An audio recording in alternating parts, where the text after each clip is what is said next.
The X-Zone radio and TV show is largely an opinion talk show. All opinions, comments, or statements of fact expressed by Rob McConnell's guests are strictly their own and are not to be construed as those of the X-Zone radio and TV show or in any manner endorsed by Rob McConnell, Relmar McConnell Media Company, Talkstar Radio Network, its affiliated stations, or employees.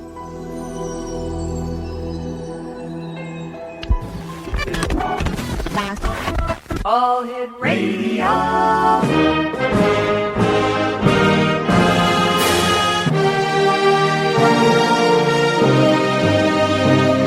Welcome to the X Zone, a place where fact is fiction and fiction is reality. Now, here's your host, Rob McConnell.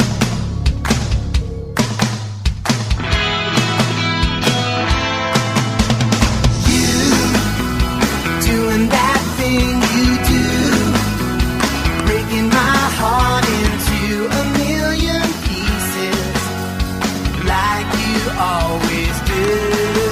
And you don't mean to be cruel, you never even knew about the heartache I've been going through. Well, I tried to forget you, girl, but it's just so hard to do.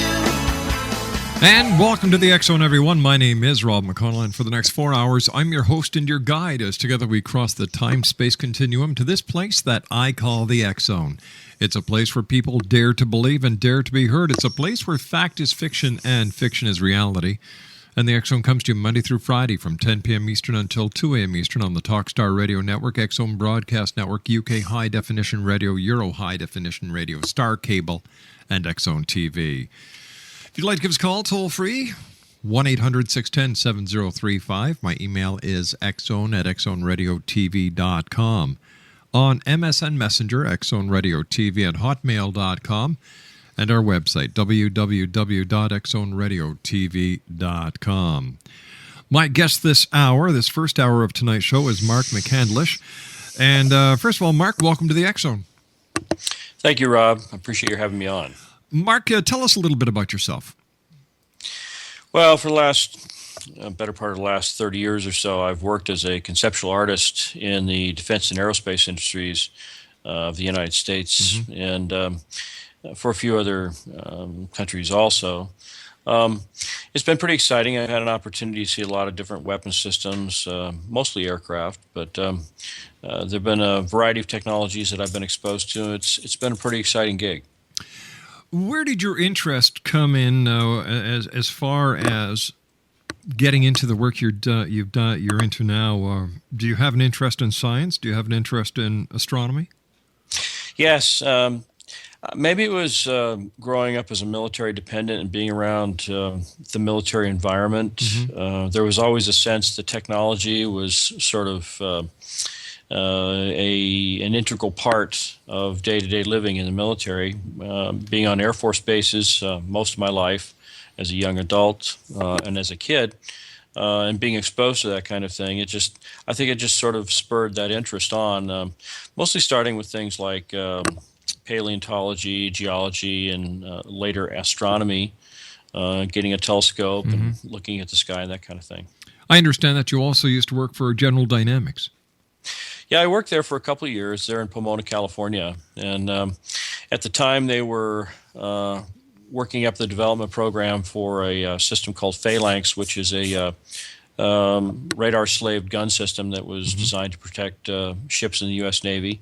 And they were also working on a proposal for an anti-aircraft gun system mounted on a tank chassis, which was referred to as the Divisional Air Defense Tank, or DIVAD tank. So got a chance to climb all over these systems, see how they worked, and learn the technology that was involved in those kinds of things. But yeah, it was pretty exciting. Tell me, UFOs, extraterrestrials, in your opinion, are they real? Absolutely, yeah. There's no doubt in my mind. After some of the things that I've seen over the last 20 years or so, I don't have any doubts whatsoever. Interesting. You said that very quick, very decisive. Yes, I have no doubt. Have you ever seen a UFO? And I'm not talking about one that is from let's say, a secret military project? I'm talking about the kind that people say come from outer space. Well, that's the one thing that's most difficult for anybody who sees something like this. You can recognize the strangeness and the uniqueness of the performance capabilities that you see in these aircraft. Yes. But it's really impossible to tell where they're from. In reality, they could all be part of some secret military development program, but some of the things that I've seen have been so obviously advanced that it would be really hard to put your finger on it and say, yeah, it looks like an Air Force bird, All right, Mark, stand by. You and I have to take a 2-minute commercial break. Mark McCandlish is our special guest. www.markmccandlish.com, MarkMcCandlish.com. My name's Rob McConnell. This is the X Zone, and we're coming to you from our studios in Hamilton, Ontario, Canada. I'll be back on the other side of this 2-minute break as we continue. Don't go away.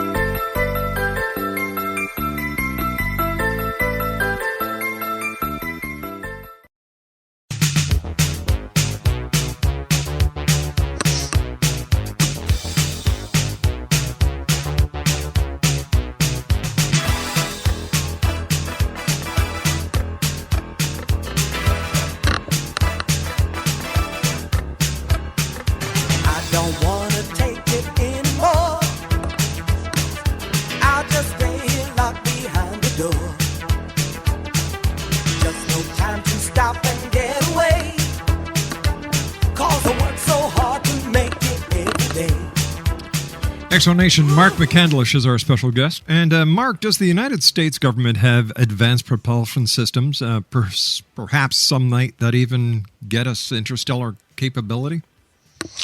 Well, I've certainly seen plenty of evidence that they do. Some of the things that I was directly involved in were high-speed, hypersonic air breathers, more conventional. But I had an awful lot of contact with people from Lockheed and other defense contractors that indicated that we had not only a high-speed air-breathing type of vehicle that was out there, and not only being experimented with and tested, but also some that were in deployment around the world, but also a kind of field propulsion, anti-gravity, if you will, that's been on the drawing board since the late 50s. Apparently they had some breakthroughs in the early 1960s and had something working by about 1965, 66. You know, mainstream scientists scoff at the idea of off-world or alien civilizations having the ability to traverse the vast distances between stars. But is it possible, Mark? And if so, how? Well, that's a great question, Rob. Yes, it is. And, people think in terms of rocket ships here on this planet. It's what we've seen for most of the last half century. And but the real key to being able to travel those incredible distances between two stars is really dependent on being able to find the energy you're using to power your propulsion system right in the environment itself. It would be kind of like finding a way to use solar power from all the stars around you as a power source. And so that's really what this technology is based on, is using pressures, or I should say energy forms in the environment that can be converted into a propulsive force, and that's how they work. And so the real question boils down to how fast can you go with a system like that. Now, back around 1994, there was a gentleman, a scientist over in the UK by the name of Miguel Alcubierre, who wrote a paper about the theory behind a warp drive system, something like the kind of technology that was envisioned by Gene Roddenberry in his Star Trek TV series. And in fact, he was proposing that one of the things that Einstein had always talked about was that it was really impossible to accelerate up to or beyond the speed of light, because as you do so, the mass of your vehicle increases. It increases exponentially to the point where you simply cannot have enough fuel to continue accelerating or propelling the craft forward. Well, the reason that was true, and you'll find that mass itself is a variable quantity. As you accelerate, it increases the mass of your vehicle. As you decelerate, that process reverses itself. So we know that mass is a variable effect. It's not so much a quantity. It's not like the weight of your vehicle increases. It's just that the force resisting further acceleration increases. And part of the reason for that is that there is an energy form embedded right in the fabric of space-time. The technical term is quantum zero-point fluctuations of the vacuum. Otherwise known as zero-point energy. It's also been called scalar waves, longitudinal waves, psychotronic energy. You hear a lot of different terminology, but basically it's an energy form that's embedded in the environment, and it's responsible for the effect of mass. In fact, when we were going through school and studying physics and things like that in high school and other educational forums, one of the things that was never really explained, when you talk about the laws of thermodynamics, entropy being one of them, things tend to slow down because of friction and forces in the environment like gravity or wind resistance, what have you. But it was never explained to any of us why it is that the subatomic particles in the atom, like the electrons that are spinning around the nucleus of the atom, there's no indication that entropy or these frictional forces that would slow things down, there's no evidence that any of these kinds of things affect the structure of the atom. In fact, the atom itself is a perfect model of what would be called a perpetual motion device. And the reason for that is because it's drawing this same zero-point energy out of the environment. That is literally what keeps all of the structure of the atom in motion all the time, why it never slows down and never stops. Now, imagine, if you will, that you have this little device sitting in front of you on the desk that looks like a little solar system. It's a model of the atom. You have a nucleus in the center that has protons and neutrons in it, which are also spinning and turning and things like that. You have the electrons around the outside that are all moving, but if you're able to measure the mass of that atomic structure, you find that it has one value at its steady state point. It's where it's at rest, so to speak. But as you begin to move that through the environment, an environment is extremely rich with this energy, all those components begin to spin and move faster. It's literally as though it's gathering more and more energy as it travels through the environment. It'd be the same as if you're walking slowly through a rainstorm, it's sprinkling, and you get a little wet, but if you sit on the roof of a car that's moving 60 miles an hour, you get drenched, even though the dispersant or the dispersal of the raindrops is the same.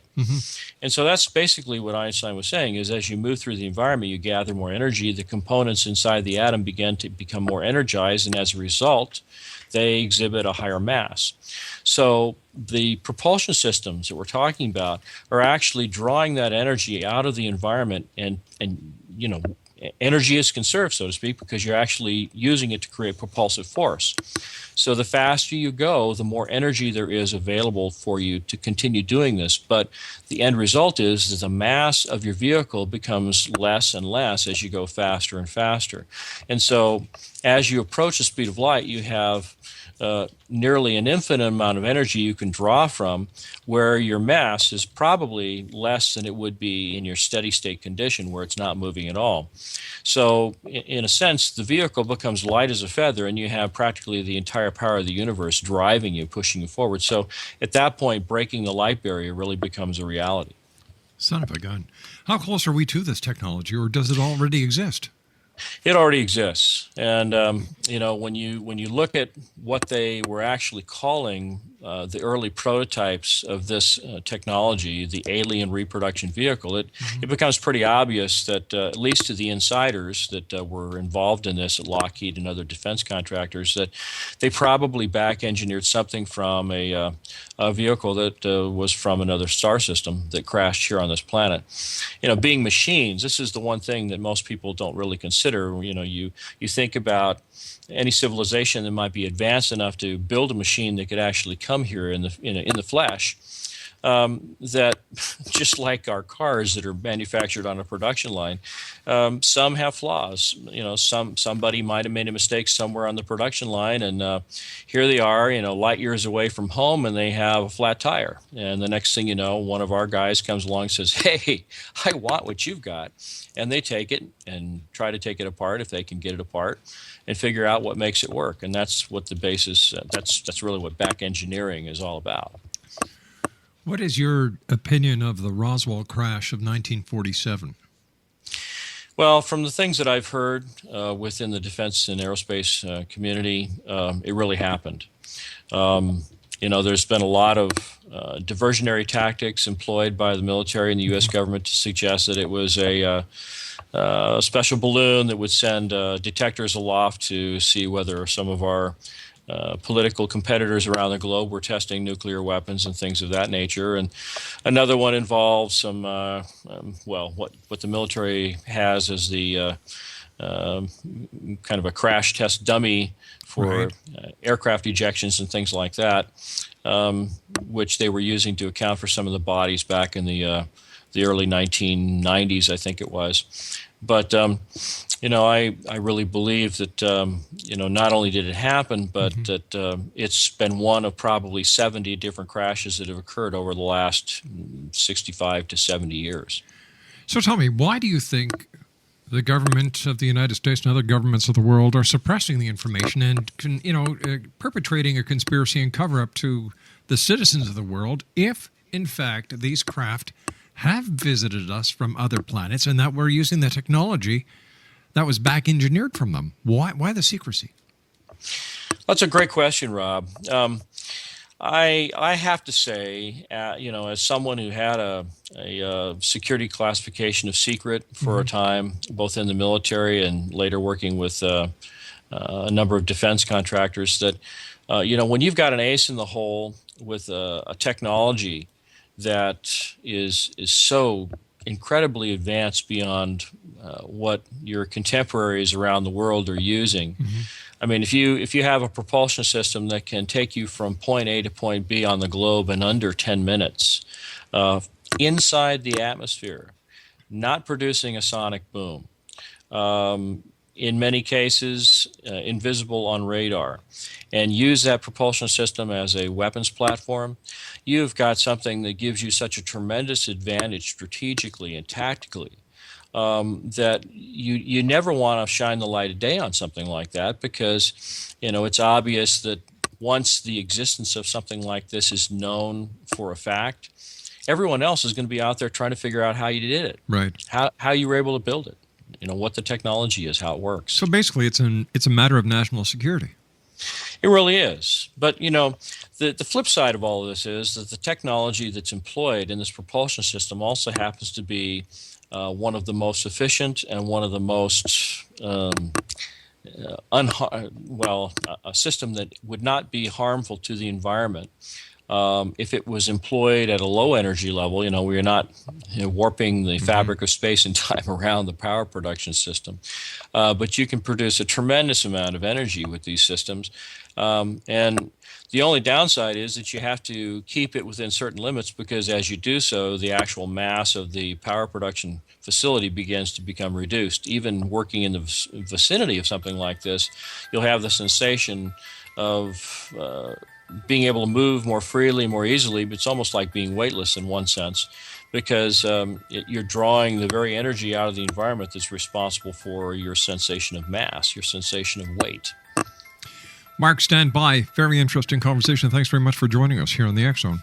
X-Zone Nation, Mark McCandlish is our special guest. His website is www.markmccandlish.com. That's MarkMccandlish.com. We'll be back on the other side of this news break as the X-Zone continues from our studios in beautiful Hamilton, Ontario, Canada. My name is Rob McConnell. Don't go away.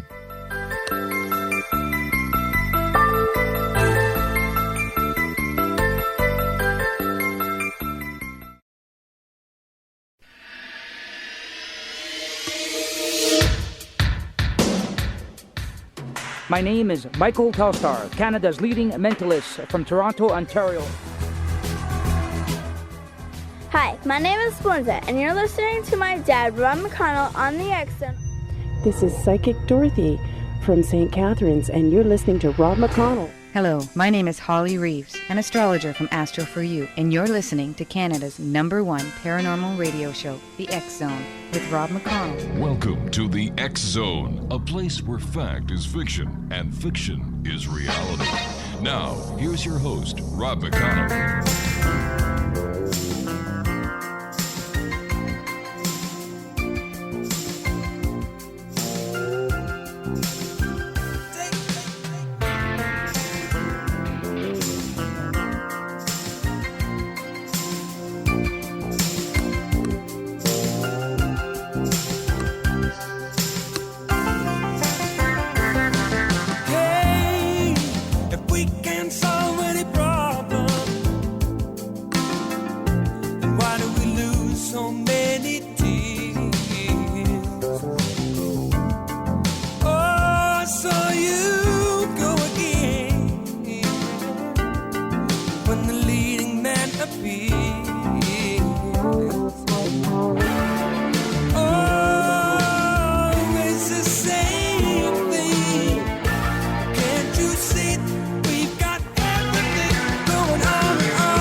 Exonation, Mark McCandlish is our special guest. His website is www.markmccandlish.com. Mark, is it possible that some of the weaponry that you and I have been talking about for the last half hour have actually been used in conflict scenarios around the world? And is it also possible, Mark, that the majority of UFO sightings that people are reporting are actually these craft in flight? Well, I think that there's a fair amount of evidence that there is. Back in the early 1990s, right at the point where we were engaged in the Persian Gulf War, I had friends whose husbands and wives and things were over in deployment in the Middle East. Was a young lady that worked at a local fast food restaurant that I frequented at the time, whose husband was a Marine on board one of the ships over in the Persian Gulf. And he would write home. Some of his letters had some things that were redacted or blacked out in the process of being sent back to the United States. But she said that he was talking about some of these strange lights in the sky that would zip across the sky and stop on a dime, or would traverse the sky, making right-angle turns in the process, never slowing down. And things that would look like stars for all intents and purposes, and then suddenly just move away at a tremendous clip. So I made a point of having a chance to talk to this lady's husband when he came back. He's a very, very nice young man. And, he said that they were seeing these things all the time, and it was obvious to the people on the ships and the people in the field that the military operations there in the Persian Gulf were being observed, and being observed very intently on a daily and nightly basis. And there were rumors, although I don't know how much credence you can give to these rumors, that some of these propulsion systems were employed in fighting the Republican Guard from Iraq in the early stages of the conflict. And I heard stories about high energy weapon systems being used to wipe out complete platoons of troops and things like that. I don't know if they're true.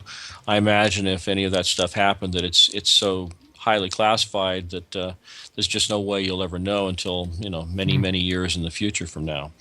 But the other part of your question was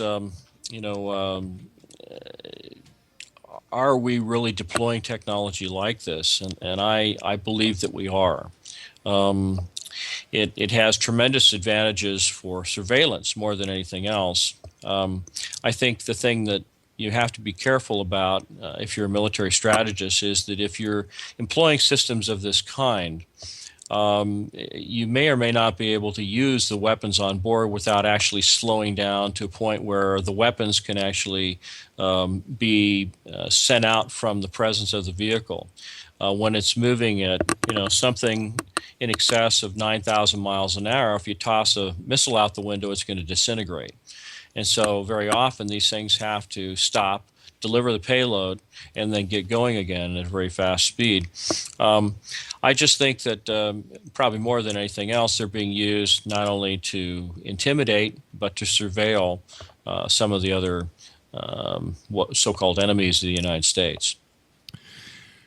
So do you think that these experimental craft, or these craft that are actually being used in conflicts presently, will ever be declassified? Well, my hope is that someday they will, because at some point, these kinds of things have to be brought out into the white world, so to speak, as opposed to black, secret technologies. Not only because of the environmental concerns that we're having now because of fossil fuels and things of that nature, but because, you just can't dam up every stream and river for hydroelectric power. You can't, put miles and square miles of solar cells out in the desert. I mean, they're having a lot of controversy here in California right now because there are vast areas of the Southern California desert that a number of companies want to put up these solar energy collection sites. And, they've got everything from the desert tortoise to, the kangaroo rat that the environmentalists are worried about, their habitat being destroyed by these projects.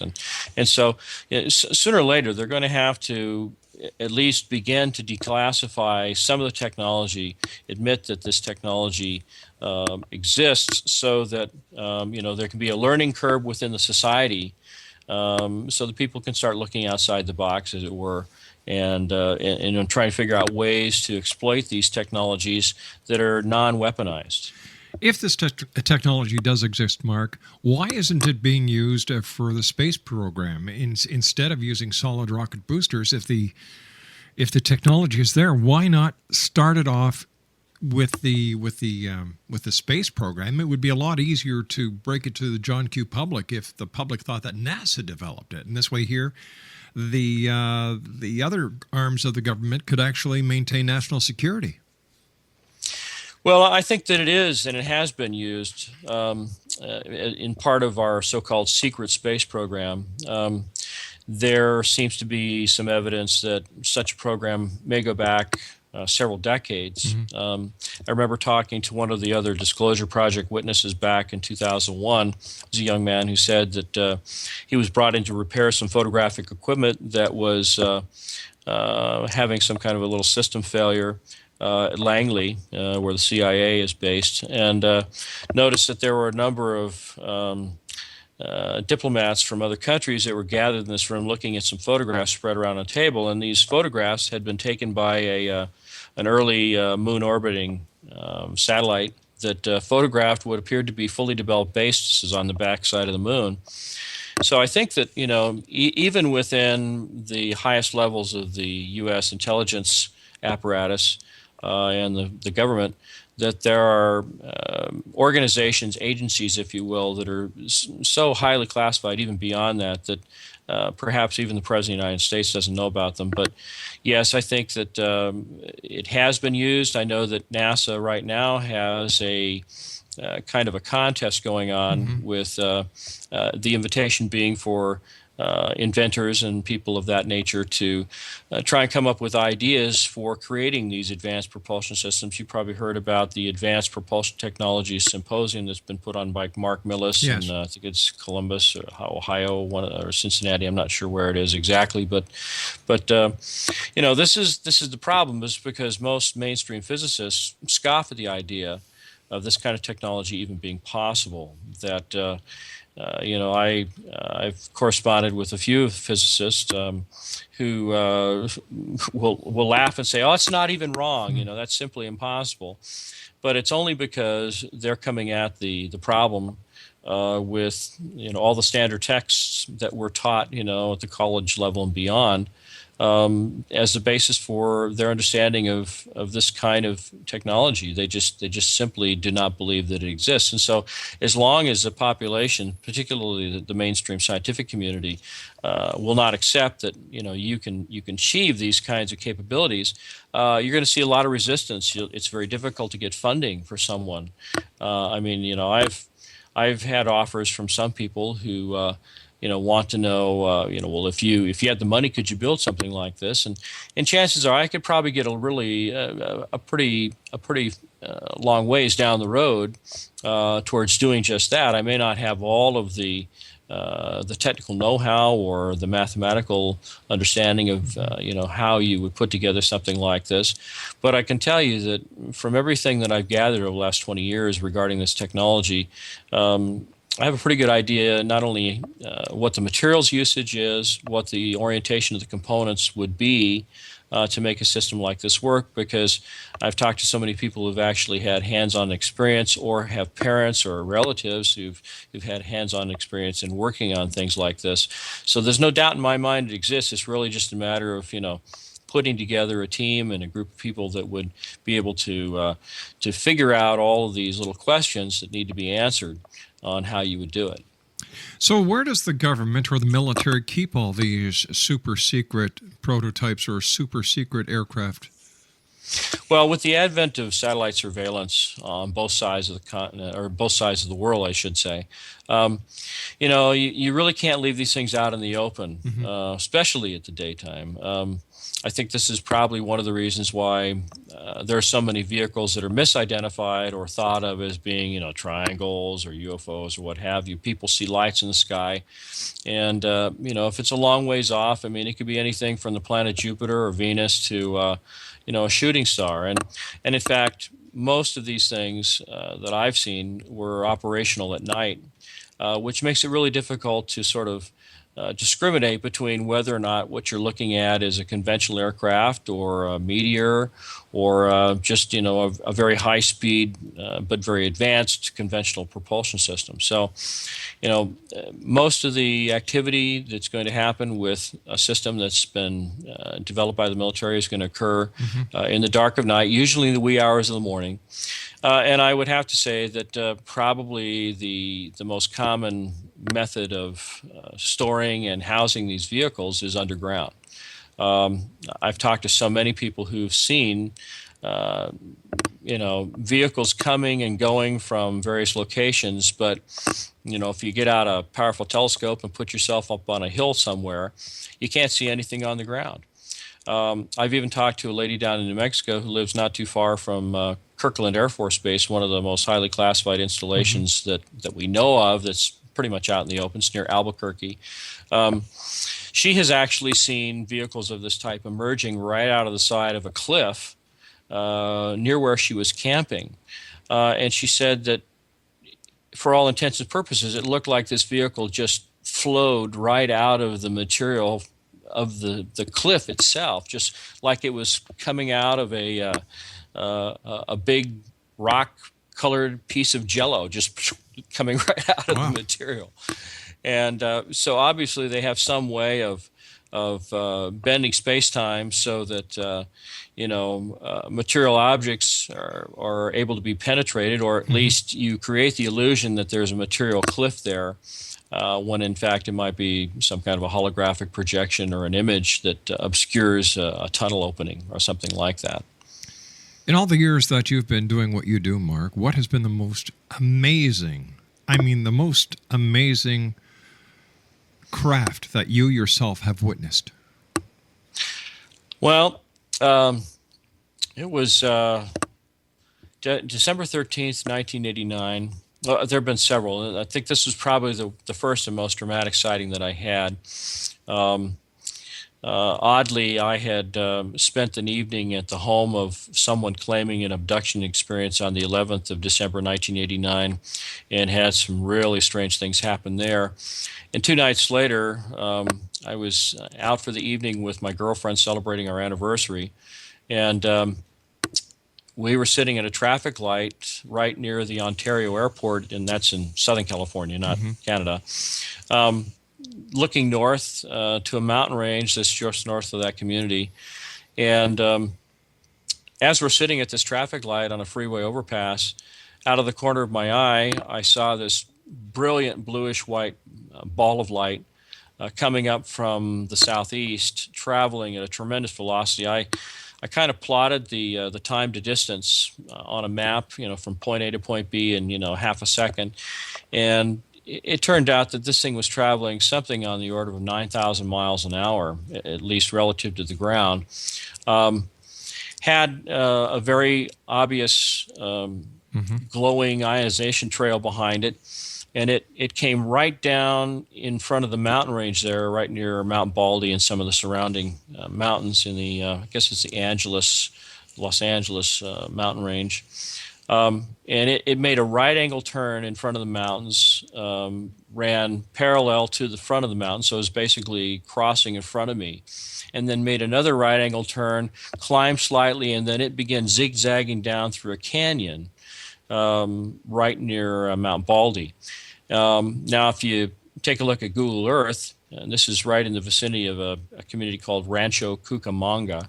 There really is a place called Rancho Cucamonga. And but that particular canyon moves straight north and actually comes right out of the mountain range just south of Edwards Air Force Base. So, but this entire thing that I saw was probably about 1.5 seconds long, and it traveled all that distance, and it was so fast that if you'd blinked, you would have missed it. Mark, stand by. You and I have to take our final break for this hour. Exo Nation, our very special guest this hour, Mark McCandlish. His website, filled with information, www.markmccandlish.com. That's MarkMccandlish.com. My name's Rob McConnell. This is the X Zone. We'll be back after this break. Don't you dare go away.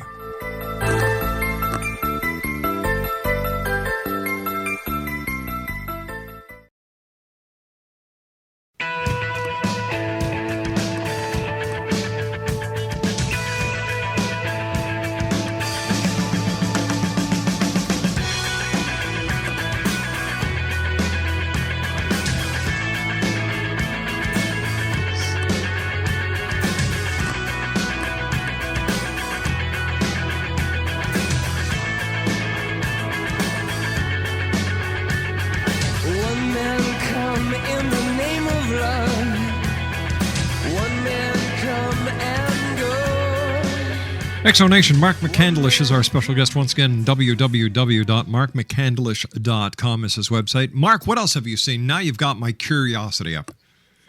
Well, I've actually seen a couple of occasions where the phenomenon that I observed really seemed to represent what might be described as the employment of traversable wormholes. I've seen this on several occasions, and it's a very startling kind of event. This was in June or July of 1993 in Southern California. I was coming back from an Angels baseball game. I was on Route 91, southwest of the community of Chino, and saw a brilliant flash of light in the sky, and then a glowing sphere, kind of fuzzy edges around it that got larger and larger as it was descending at about a 45-degree angle, just appeared out of nowhere. But what was really strange about that was that following directly behind it was a series of parallel gold-colored glowing lines, and they were all of the exact same length, all parallel to one another. And they were of the lines were of different weight. Some were thin, pencil-thin lines. Others were thick and brighter. And it wasn't until I really thought about it later that I realized what I was looking at was sort of, imagine if you have a tube of space-time that goes back to another point of origin out in space. And as you may remember from the Star Wars movie, as they make the jump to light speed, all of the dots that represent the stars out there start spreading out into these streaks that kind of converge on a vanishing point out in the distance. And that's really what I was looking at, but in reverse. I was looking back through the wormhole. And the reason that these lines all had a gold color to them was that the white-colored light of the stars had redshifted into more of a golden hue. But the funny thing is that the images of these stars was being carried along with the physical presence of the vehicle, and that was what was so striking. In fact, the first time I saw this, I thought, my God, there's been an airplane, a mid-air collision or explosion, and these are flaming particles of debris that are falling behind it. The fact is that they weren't flaming or trailing smoke or anything. They were all these, they looked like individual gold-colored fluorescent light tubes that were in a pattern that was fixed, and they were moving along with this thing as it descended behind a mountain in the distance. Now, more recently as a year ago, up here in Redding, California, where I live now, there have been a lot of rumors about an underground UFO base under a mountain west of Red Bluff, which is south of me, called Thompson Mountain. Talked to a lot of people who've had sightings out there, and people who said they've seen these tremendous flashes of light. And then after the flash dissipates, there'd be this little point of light there that would suddenly just shoot off like it had been fired out of a gun. Mm-hmm. And it obviously seems as though these are basically vehicles of some unknown origin that are materializing right out of the fabric of space-time. Basically, it would seem as though they're coming from a place where there's a tremendous amount of light, maybe a star system where there's a tremendous amount of illumination in the local environment. And as that portal opens up, there's this tremendous release of light from that point in the sky, and then the object zips away. Hey, Mark, we've run out of time for tonight. Love to have you back in the near future. I do thank you very much for joining us. Well, thank you. You're welcome. Nice talking to you, Mark. Take care of yourself. Exonation, markmccandlish.com is the website. That's www.markmccandlish.com. I'll be back after the news at 6 o'clock, at 6.5 minutes past the hour as we continue here in the X Zone. Don't go away.